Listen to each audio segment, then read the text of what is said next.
In this video, we'll have a look at creating some price lists a little bit more advanced. We'll be using formulas rather than just standard discounts, and seeing how we can apply the combination of formulas to help us with our price lists. So let's create a new one. So new price list. Let's give it a name. What are we going to call this? Formula price list. Once again, you probably want to give it something that's a bit more meaningful, something that means something to your staff, yourself and your staff, that when you take a glance at it, you know exactly what it is. But for generic sake, I'll just leave it as this formula price list. We're going to add a line. And what we'll do, we've seen the FISCs, we've seen the discount, we've used this discount in a couple of situations. We'll now try the formula out. So click on formula and wow, what a change. We've now got this whole block in the middle, which is popped in there. We've still got the conditions that applied, which we looked at earlier. They don't really change. We've got the same conditions we can choose.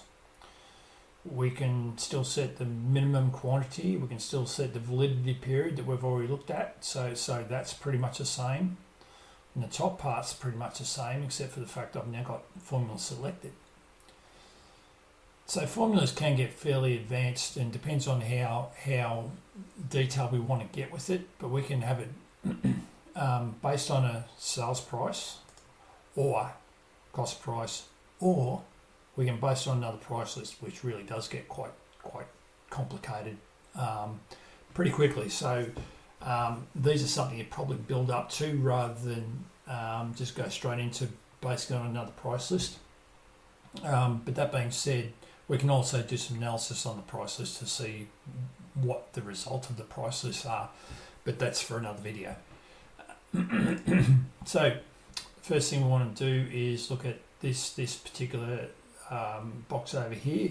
This is a awesome little help box.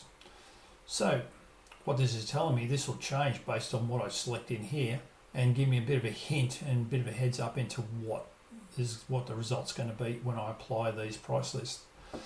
So sales price with a 0% discount and a 0 extra fee. An example, I got $100 of sales price with that will be a 10% discount, and we multiply by 1.0. A 1% discount. No additional extra fees on it would result in a price of $100. So pretty straightforward there. What we're going to do here is maybe let's give a 10% discount on what? Let's pick a product out of here. Which one haven't I used? I haven't used Betrayal at the House on the Hill for a while. Let's give that one a bit of a run. So now we've got something to apply to.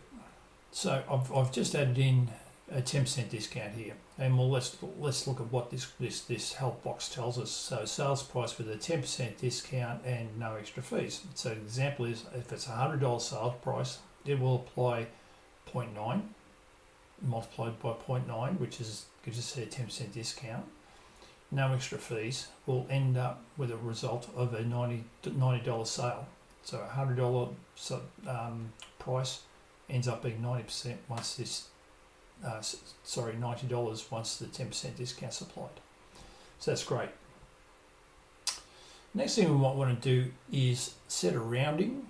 So sometimes when you get these, especially when you've got 10% is a fairly round number, but if you've got a particular discount that might be 5.327 for some strange reason, then the sale price can be something like, let's pick a number and say it's $37.38. That's great, but it's not really a good sales price. Like, it's not really attractive.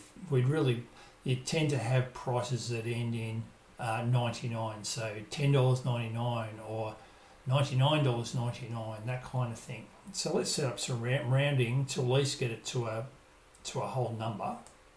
So let's put a rounding of 1 in there, and so that will round it to the nearest dollar. That doesn't really achieve what we're looking for here, but let's tick away or click away just to see what that does.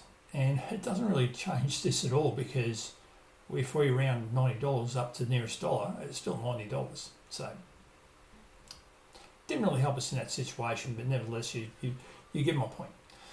Now, extra fee. What about an extra fee? What about if I want to put an extra 5 cents on? I can do that by just putting in 5 in there. I'll click away. So now $100 times the 0.9, which gives us our 10% discount, plus 5 cents equals $90.05. I've also rounded up here too as well. So in the middle here, it's actually gone and rounded it up for me, and then added the 5 cents in there.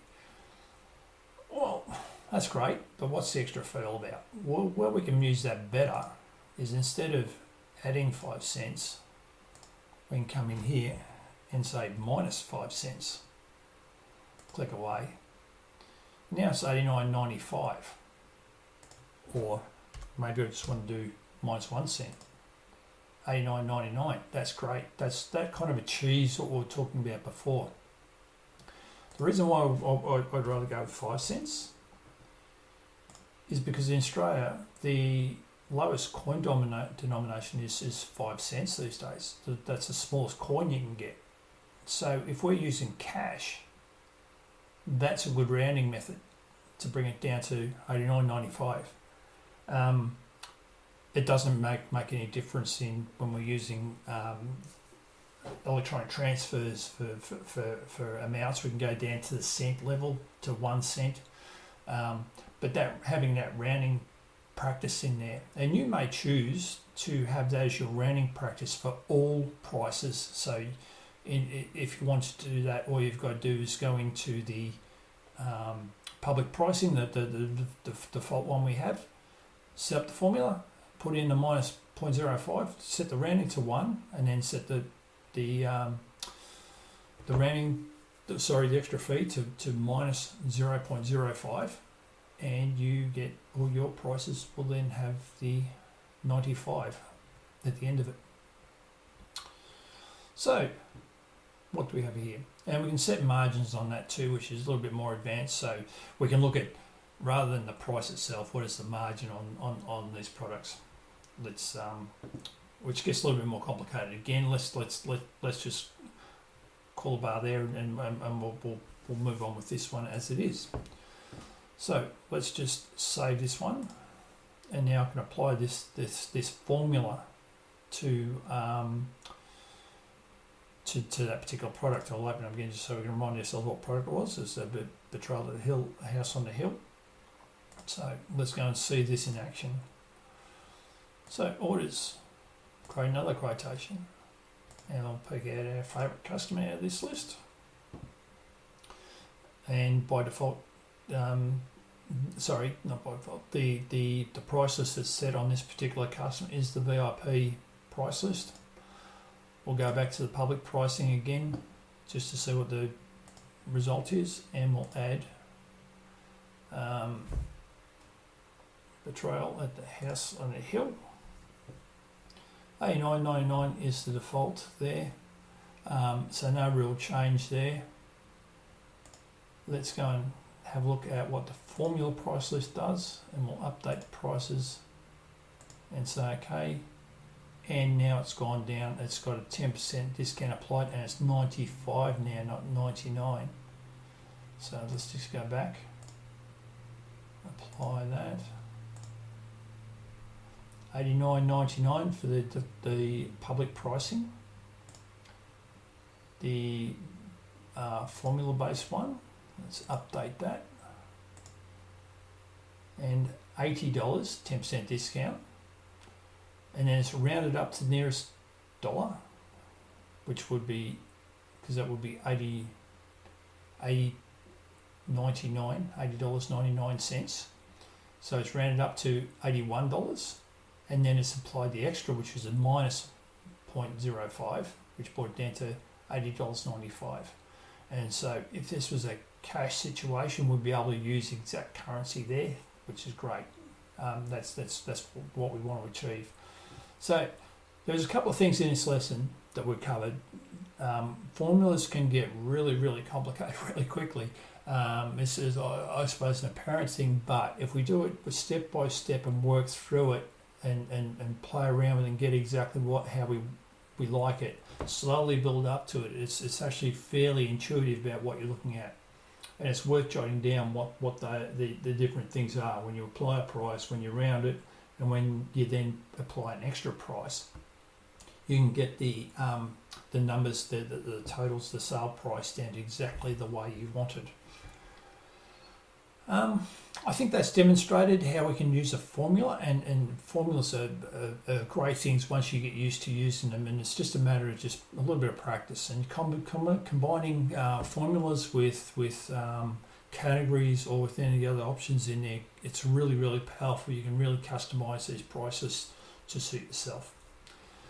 So that's it for this lesson, and I will see you in the next one.